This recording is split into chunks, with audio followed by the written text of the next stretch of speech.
Boa noite, meus irmãos.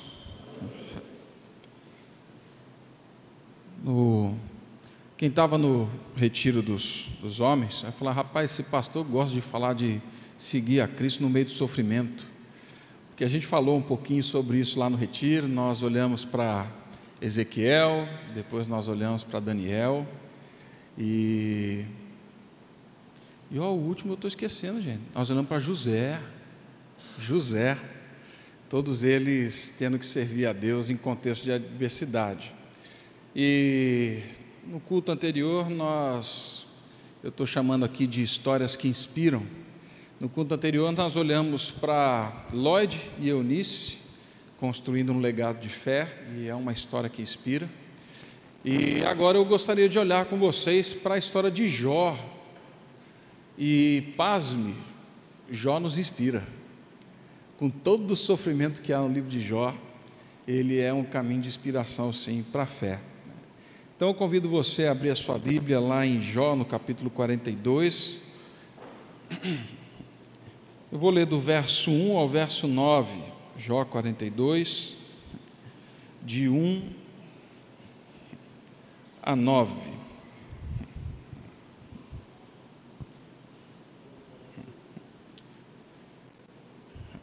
Diz assim a palavra do Senhor, Jó 42, de 1 a 9. Então respondeu Jó ao Senhor: bem sei que tudo podes, e nenhum dos teus planos pode ser frustrado. Quem é aquele, como disseste, que sem conhecimento encobre o conselho? Na verdade, falei do que não entendia, coisas maravilhosas demais para mim, coisas que eu não conhecia. Escuta-me, pois, havias dito, e eu falarei. Eu te perguntarei e tu me ensinarás. Eu te conhecia só de ouvir, mas agora os meus olhos te veem. Por isso me abomino e me arrependo no pó e na cinza. Tendo o Senhor falado essas palavras a Jó, o Senhor disse também a Elifaz, o temanita: a minha ira se acendeu contra ti e contra os teus dois amigos, porque não disseste de mim o que era reto, como meu servo Jó. Tomai, pois, 7 novilhos e 7 carneiros, e ide ao meu servo Jó, e ofereceis holocaustos por vós. O meu servo orará por vós, porque dele aceitarei a intercessão, para que eu não vos trate segundo a vossa loucura, porque vós não disseste de mim o que era reto, como o meu servo Jó. Então foram Elifaz, o temanita, e Bildade, o suíta, e Zofar, o naamita, e fizeram como o Senhor lhes ordenara, e o Senhor aceitou a oração de Jó. Pai Santo, guia-nos na meditação da Tua Palavra, que seja o Teu Espírito Santo a nos falar, e que esta história verdadeira, real, ela nos inspire, no nome de Cristo Jesus. Amém. Amém. Histórias que inspiram. A história de Jó, ela nos inspira porque, de certa forma, ela cria uma ponte real, imediata com a minha história e a sua história. Ela pode ser que não chegue num momento em que nós estamos sofrendo, mas certamente ela vai nos inspirar num momento em que a aflição bater na porta de casa e ela se instalar dentro dos nossos relacionamentos. E eu creio que a pergunta que nos perseguiu o final de semana e continua nos perseguindo é: como respondemos a Deus no meio do sofrimento? Como respondemos a Deus no meio da angústia, no meio das experiências que vivemos? Como nós percebemos e discernimos a grande história de Deus na nossa pequena história, ou a nossa pequena história na grande história de Deus, quando as coisas não estão bem? Por que falar de história que inspira, olhando para Elias, olhando para Moisés, né? Mas agora em Jó, história que inspira no meio da dor, do sofrimento, no meio de um cenário triste, nebuloso, confuso: será que isso é possível? Como eu disse, eu creio que é importante nós olharmos para essa história, porque você querendo ou não, você esperando ou não, uma hora, algo vai acontecer, e algo acontece na nossa vida.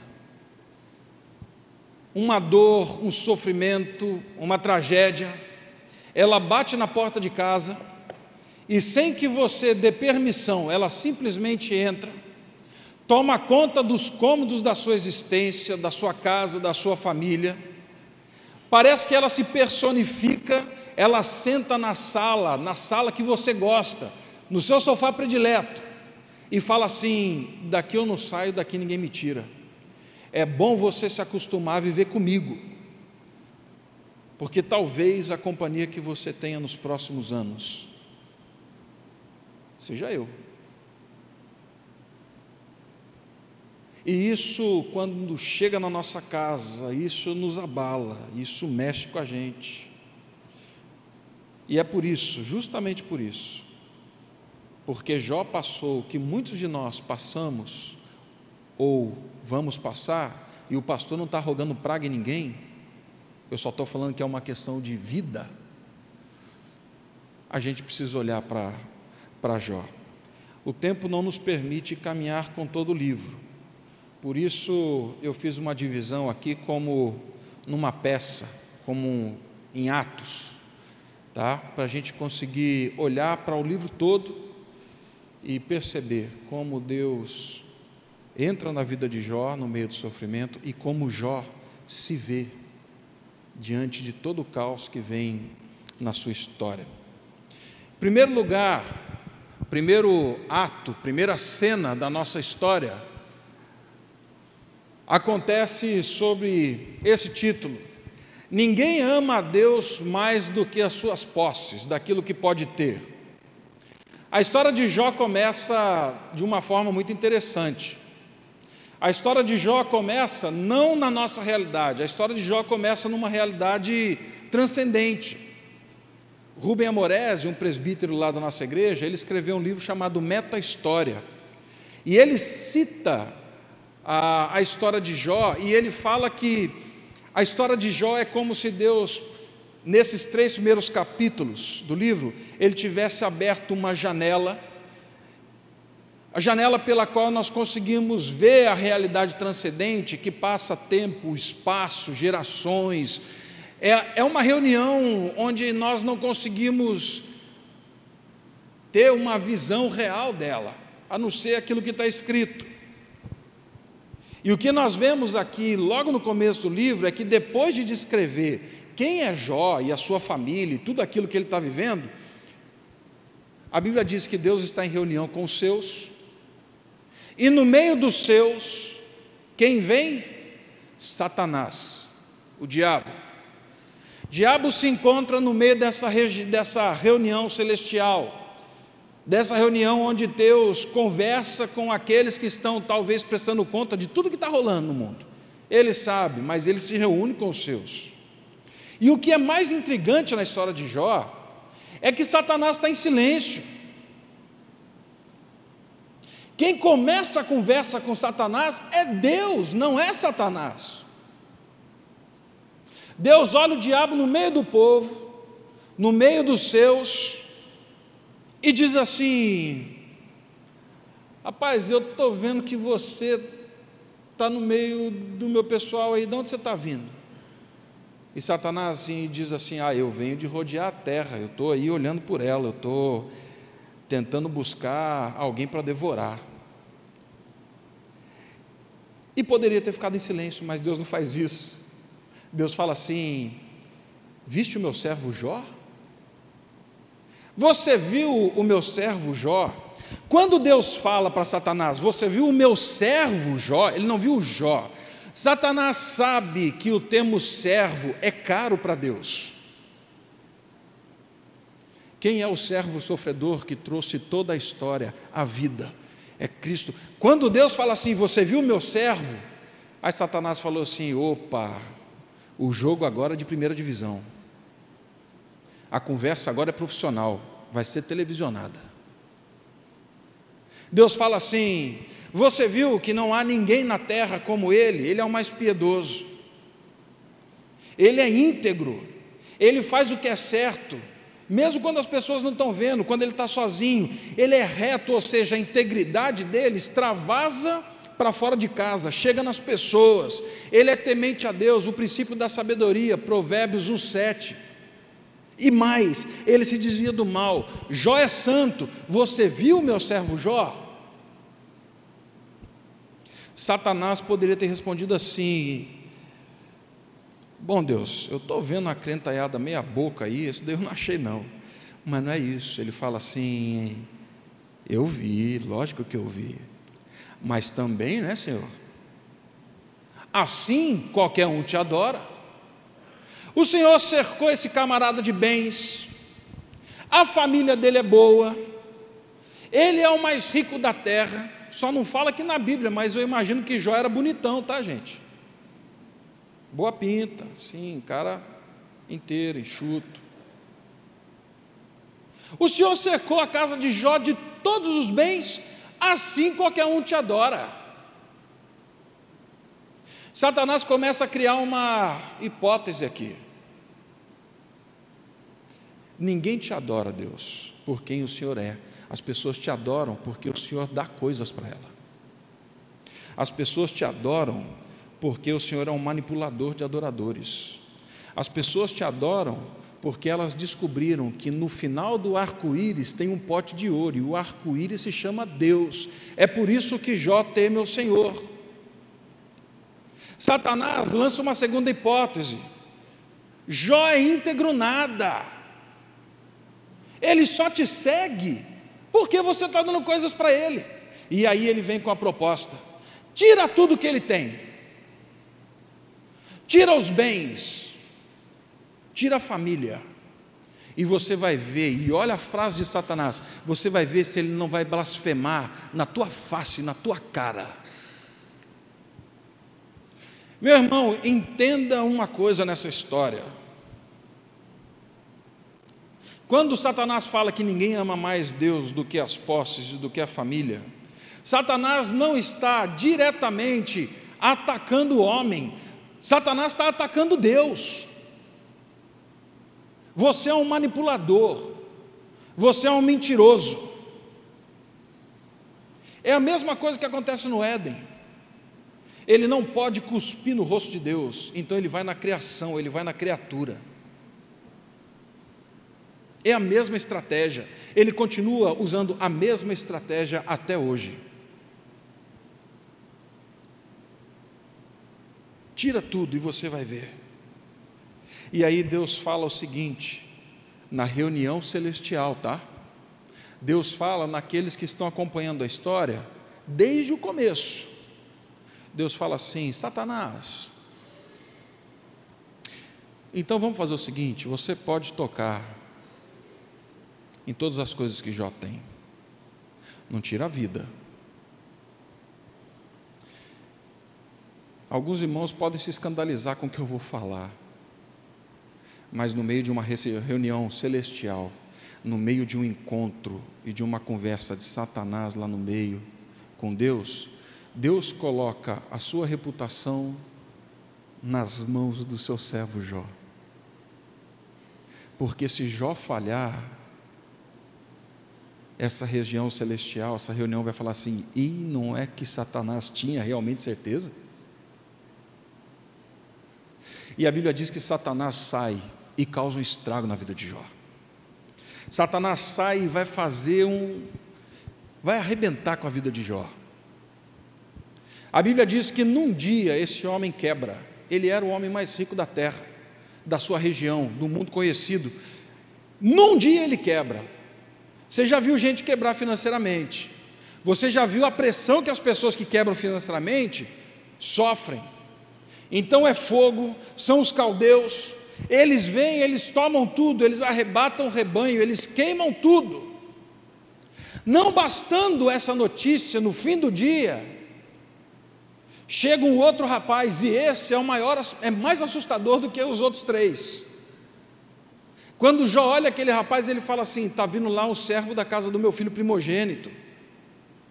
Ele vem correndo e ele está branco, ele está pálido, ele está assustado.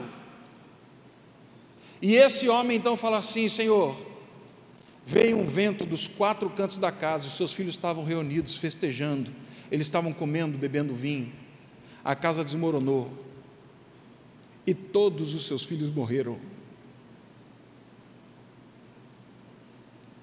Você já pensou como é que esse homem volta do cemitério?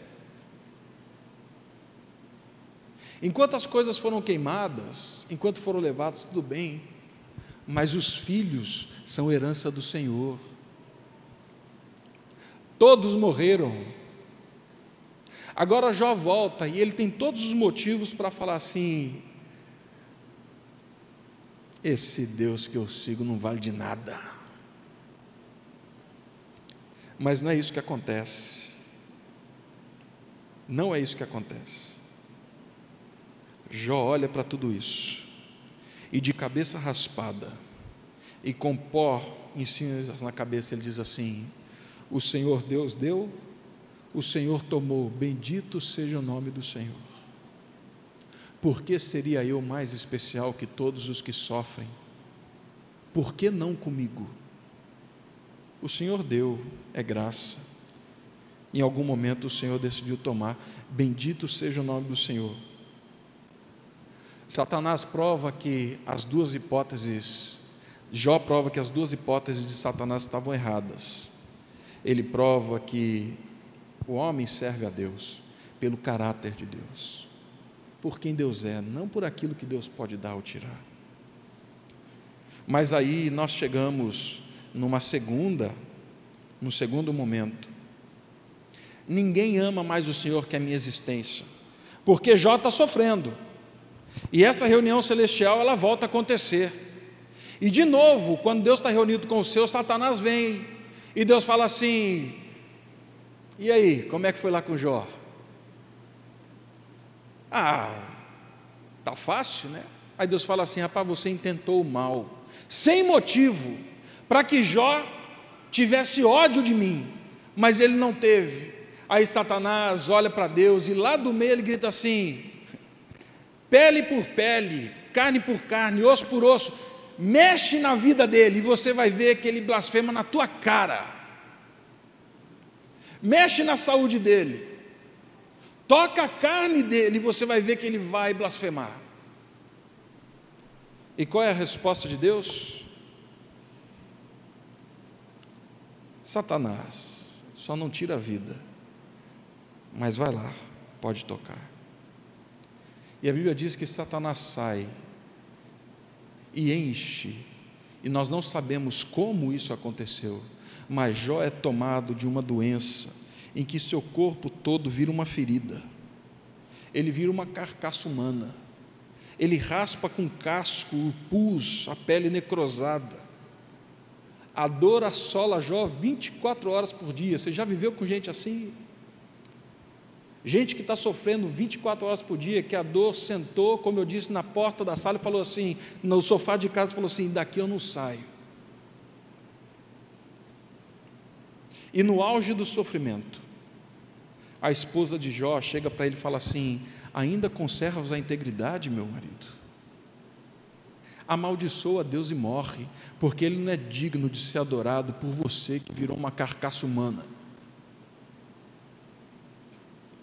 E aí Jó, com a sobriedade que falta muitas vezes para quem está são, ele fala assim: você fala como uma louca, nós temos recebido o bem de Deus, não receberíamos o mal? Capítulo 2, verso 10.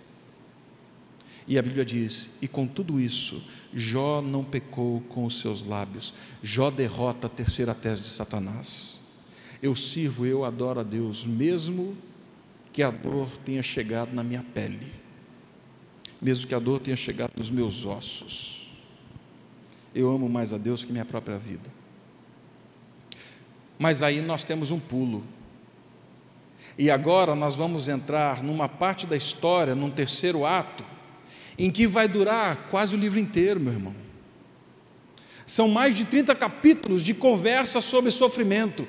Isso diz algo para mim e para você, que talvez a nossa existência não seja tão cor-de-rosa como nós imaginamos,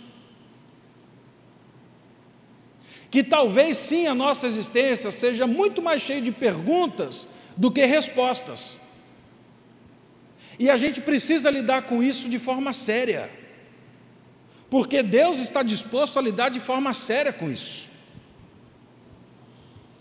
Nós olhamos os amigos de Jó chegando, o diálogo com os amigos conversa, e alguns olham para os amigos de Jó e falam assim: rapaz, amigos como esse, quem precisa de inimigos? É fácil para eu falar isso, mas vamos falar a verdade aqui, vamos ter uma conversa real. Esses camaradas saem das suas casas, eles sentam do lado de Jó, eles veem o sofrimento de Jó, e é um sofrimento tão grande que eles ficam quietos durante 7 dias, vendo Jó raspar a sua pele com caco, e eles não falam nada. Quanto tempo no silêncio incômodo você consegue ficar com alguém que está sofrendo? Eles ficaram 7 dias de joelho, Jó rejeitando comida, alimento, e eles chorando 7 dias. Esses homens, eu acredito que eles sim tinham afeto por Jó.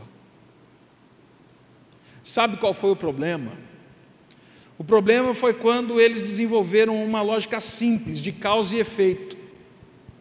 E esse é o risco que nós corremos na nossa espiritualidade quando nós falamos de sofrimento. Para eles o seguinte: quem peca, sofre. E Jó, se você está sofrendo muito, é porque você pecou e pecou muito, Jó. Rapaz, a tua afronta a Deus, ela foi enorme. Eles chamam Jó de adúltero, de ladrão, de ter roubado o dinheiro dos órfãos e da viúva. Eles chegam a falar que os filhos morreram porque Jó não era fiel a Deus. Você já pensou ouvir isso numa situação como essa? Você acha que a pele vai estar doendo? O sofrimento chega de todos os lados, o sofrimento chega na alma agora, o sofrimento chega por meio daqueles que dizem assim: eu te amo, rapaz, mas eu preciso falar a verdade para você.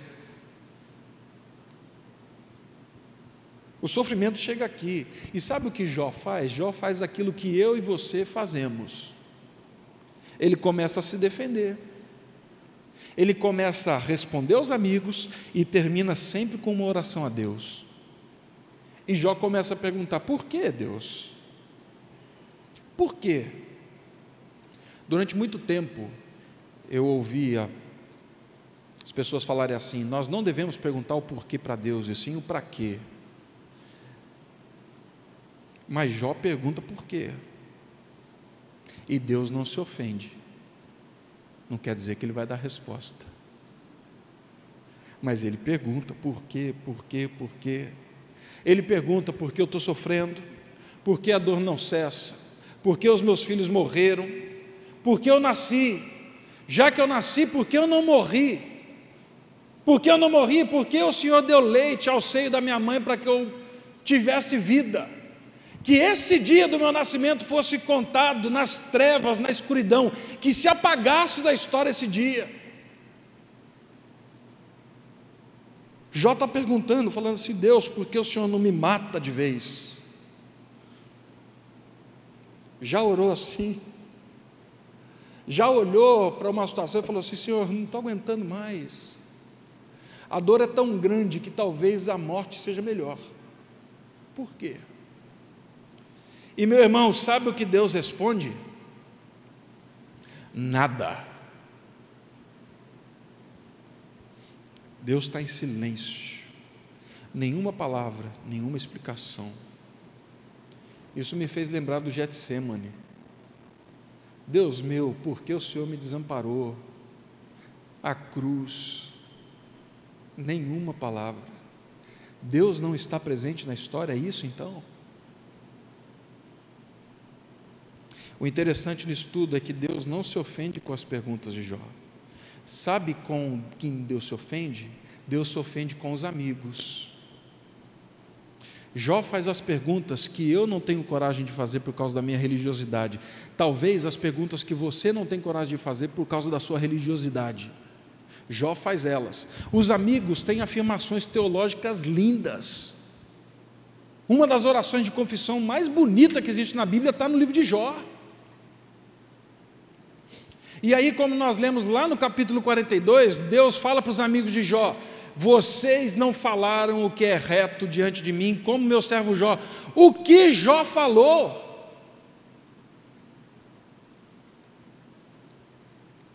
Sabe o que Jó fez? Jó rasgou o coração.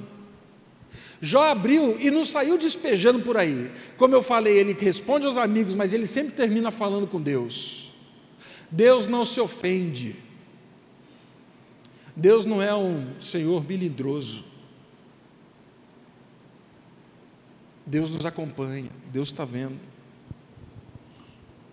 E aí então, nós vemos nesse drama, o quarto ato, nós vemos algo fantástico no capítulo 19, no verso 25. Jó lá no fundo do poço, só tem um lugar para olhar, e no meio de tantas acusações, Jó no capítulo 19, verso 25, ele olha para cima, ele olha para Deus, e no meio desse sofrimento todo, ele tem uma esperança. Essa esperança não se apaga. Ele fala assim: porque eu sei que o meu Redentor vive, e por fim se levantará sobre a terra. Depois, revestido esse meu corpo, essa minha pele em carne, eu verei a Deus. Eu verei por mim mesmo. Os meus olhos o verão e não outros. De saudade o meu coração desfalece dentro de mim. Meu irmão, nós somos o povo da esperança. Ainda que o sofrimento chegue, nós somos o povo da esperança, porque nós sabemos que o nosso Redentor vive. Nós sabemos que o nosso Redentor hoje passou por todo o sofrimento e que Ele foi ressuscitado como a primícia daqueles que dormem, daqueles que dormirão, daqueles que padeceram. Ele ressuscitou para dizer para mim e para você: tem esperança. Não limite o seu olhar a esse tempo. Eu tenho a eternidade para você. Vai passar. E necessariamente eu não vou tirar o sofrimento, porque eu sofri. E eu sofri para que você pudesse saber que eu comungo com você do sofrimento. Mas tem esperança. Tem esperança. No capítulo 38, Deus rompe o silêncio. Deus fala com Jó, mas ele não responde nenhuma pergunta. Ele não se ofende, mas Deus chama Jó para uma conversa de amigo agora. Ele fala assim para Jó: Jó, cinge os teus ombros, e eu te falarei como homem. Não é uma palavra de um pai irado.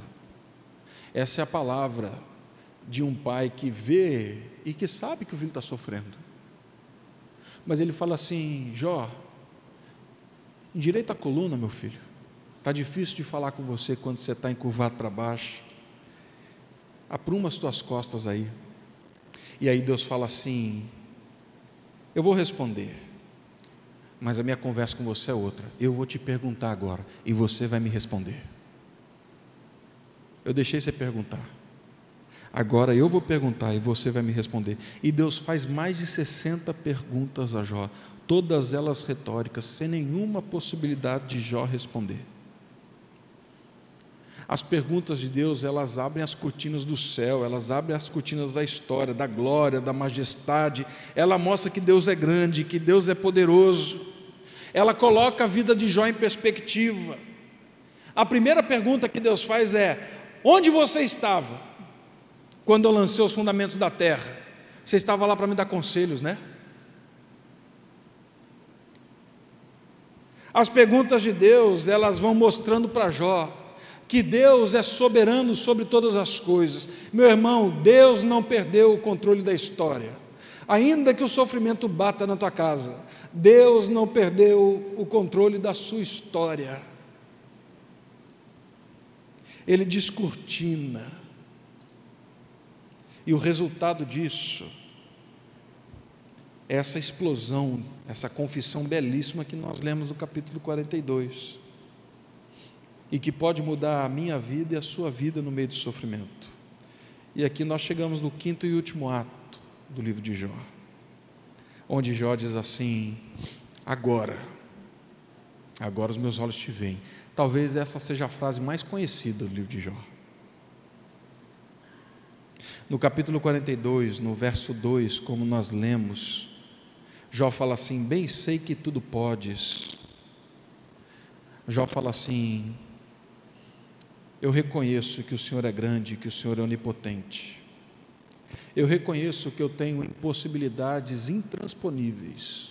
Eu reconheço que eu sou frágil, eu reconheço que eu sou pó, eu reconheço que eu sou fraco, mas eu vou descansar no Senhor, porque o Senhor é poderoso e o Senhor sabe o que faz, ainda que eu não entenda, o Senhor sabe o que faz. Isaías 40, verso 2, quem é esse Deus? Vocês vivem aqui na beira do mar, vocês têm um privilégio grande que a gente no Centro-Oeste não tem. A Bíblia fala que Deus mede as águas dos mares, aonde? Na concha da mão. Meu irmão, faz o seguinte: pega um baldinho de 50 litros, corre ali na beira da praia, volta para a areia e tenta contar em conta-gotas a água do balde de 50 litros. Me liga daqui 3 anos e fala quanto tem. Deus fala assim: eu tenho as águas dos oceanos na minha mão, eu peso os montes em balança de precisão. Você já pensou no Everest? Já pensou no Monte Roraima, que está aqui dentro do nosso país? Deus fala assim: você está vendo isso que é grandioso? Que é a montanha assassina, que as pessoas sobem, e tem um livro lá para escrever o nome, porque são poucos na história que fizeram. Deixa eu falar para você, Jó, eu pego o Everest e coloco ele numa balança de precisão. Balança de precisão você usa dentro de uma oficina de um ourives. Eu peso isso daqui em balança de precisão. Pergunte para um astrônomo quantas estrelas tem no céu. Ele vai falar assim: rapaz, tem muito. E quantos universos? Ah, tem muito, e a gente não dá conta de contar. A Bíblia fala que existem mais estrelas no céu que a areia do mar, e Deus chama cada estrela pelo nome, e elas vêm diante dele, sem faltar nenhuma delas.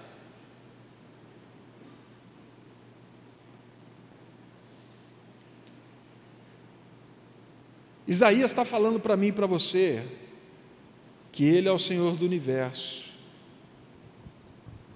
No meio do sofrimento, busca esse Deus, rasga o coração, mas não queira colocar palavras na boca de Deus. Deixe que Ele te surpreenda, mostrando para você a grandeza, a glória, o poder dEle, porque talvez no meio do sofrimento, quando nós olharmos a grandeza de Deus, isso vai ser suficiente para a gente falar assim: Senhor, eu me recolho. Jó conhece uma segunda verdade aqui. Ele compreende a soberania de Deus. O Senhor não é soberano só, mas nenhum dos seus planos pode ser frustrados. Meu irmão, eu sou presbiteriano, não tem jeito, né? Eu não acredito em coincidência, eu não acredito nem em Jesuscidência, eu não acredito em sexta-feira 13, eu não acredito em rodo, vassoura atrás da porta, azar, olho gordo, não acredito nesses negócios não, tá? Eu acredito num Deus que é soberano, que é poderoso e que guia a nossa história. Você não é uma folha solta no vento, você não é alguém que escapou de repente da mesa de Deus e falou assim: opa, deixa eu pegar aqui. Deus está acompanhando a sua vida, Ele tem a sua história nas mãos dEle. As circunstâncias na vida de Jó não mudaram. Ele continua tendo a opressão da mulher, ele continua tendo a opressão dos amigos, ele continua com o corpo todo cheio de chagas, ele continua com os filhos mortos, ele continua com os seus bens todos roubados. E ele fala assim: eu sei que nenhum dos teus planos pode ser frustrado. O que mudou não foi um esforço de mudar de perspectiva. O que mudou foram que os olhos foram abertos para ver realmente quem Deus é. Isso. Jó reconhece também que o seu conhecimento é ilimitado. Antes eu te conhecia de ouvir, mas agora, os meus olhos te veem. E olha que grande surpresa, no capítulo 19, no verso 25, Jó fala assim: eu verei, e os meus olhos verão o Senhor. Eu tenho esperança. E Deus fala assim: não, Jó, calma, você vai ver antes ainda de você vir para morar na eternidade comigo e com seus filhos. Os meus olhos verão. E ele vê, e ele fala isso. Agora, como conciliar toda essa história, quando Jó fala assim: os meus olhos verão, e quando os meus olhos te viram agora, eu percebi que eu sou pecador miserável, eu tenho que colocar a mão na boca, porque eu falei coisa demais para mim, coisa que eu não entendia, eu reconheci a minha pecaminosidade. É isso que ele diz. Como conciliar isso com a declaração de Deus falando assim: Jó, você é um homem reto, íntegro, temente a Deus, que se desvia do mal, não há ninguém na terra como você. Será que não tem um erro na Bíblia? Será que o autor do livro de Jó aqui vacilou, dormiu, não prestou atenção no que escreveu no começo? Não, não é isso não, meu irmão. O que acontece aqui é o que vai acontecer comigo e com você. Quanto mais perto de Deus nós estamos, mais nós vemos o poder dele. E quanto mais perto de Deus nós estamos, nós vemos a santidade dele. Quem confessa mais pecado não é porque é mais pecador, é porque está mais perto de Deus. E mais perto de Deus o que nós vemos é a santidade dele.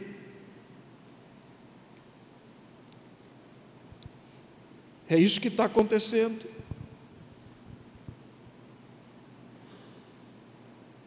Jó reconhece a enormidade do pecado. E aí nós chegamos no finalzinho do verso que nós lemos. Porque nesse caminho de restauração da vida de Jó, dos meus olhos te veem, Deus pede para Jó fazer algo que é inimaginável. Deus chega para os amigos de Jó e fala assim: olha, eu resolvi meu negócio com Jó, tá? Agora vocês pisaram na bola. Vocês foram lá, vocês acusaram, vocês colocaram palavra na minha boca, tinha cara de santidade, mas isso era dedo do diabo usando vocês para arrebentar com a vida de Jó. E se Jó não interceder por vocês, eu não vou aceitar.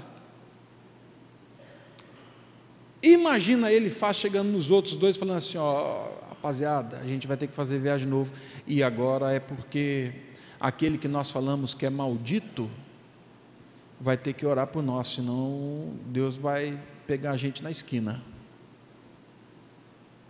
Do outro lado, Deus está falando para Jó assim: Jó, eu sei que você está ferido, eu sei que você está marcado, eu sei que você está sofrendo, eu sei que você está raspando a sua ferida todo dia, mas é o seguinte: para a restauração completa acontecer na sua vida, os seus amigos vão aqui e você vai interceder por eles.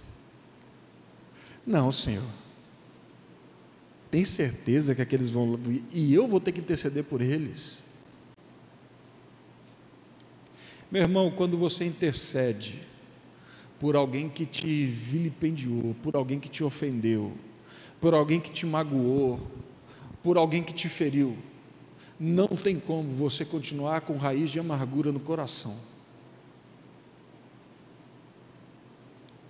Porque nesse momento você está despido diante de Deus, e no momento em que você intercede, com toda a dificuldade, Deus também vai mostrando para você a sua ruindade, o seu pecado, o quanto você tem um coração duro. Deus fala para Jó: ora por eles, intercede por eles, e isso tudo vai acontecer, não depois da restauração, antes. Intercede por cada um deles. Deus convida Jó para sair do caminho da acusação, da raiz de amargura, para entrar no caminho da intercessão. Depois disso, os capítulos finais, nós vemos o que Deus fez. Não tem algo escrito aqui, tá, gente? Como Jó lidou com a esposa, né? Ele continuou, aqui tem um silêncio no texto. Eu sempre fiquei me perguntando, falei, Deus, e aí a mulher, né? Será que Jó, na hora que estava tudo bem, na hora que as coisas foram acertadas, ele falou assim, preparou um jantar bonito, né, à luz de velas, falou assim, mulher, lembra lá aquele dia que você falou amaldiçoa Deus e morre? Então, miserável, morre.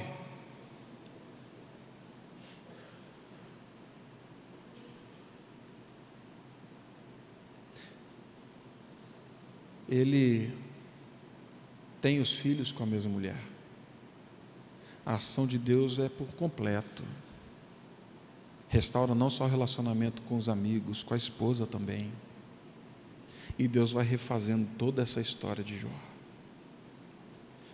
Meu irmão, o diabo queria colocar Jó longe de Deus.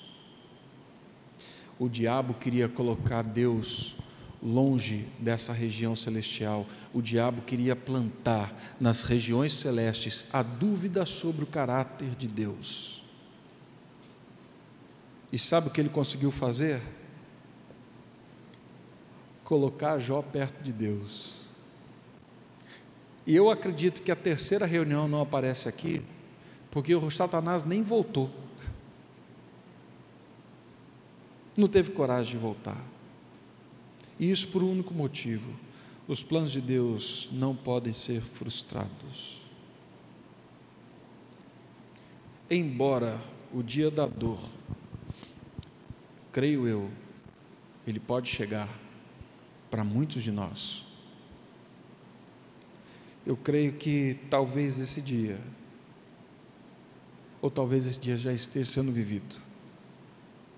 Deus, lá do alto dos céus, está falando assim, está ali mais um servo meu, que crê no Redentor que vive, que está testemunhando para toda a história, que o meu relacionamento com ele extravasa o que ele tem e o que ele não tem, até mesmo a própria saúde.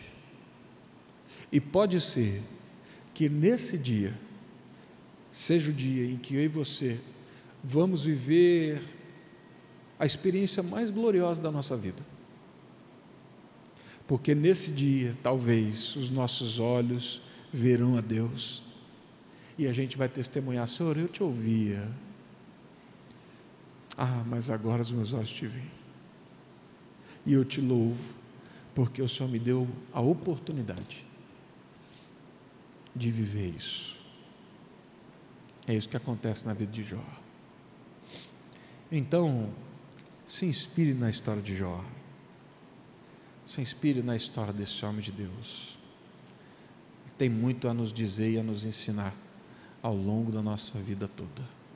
Vamos orar.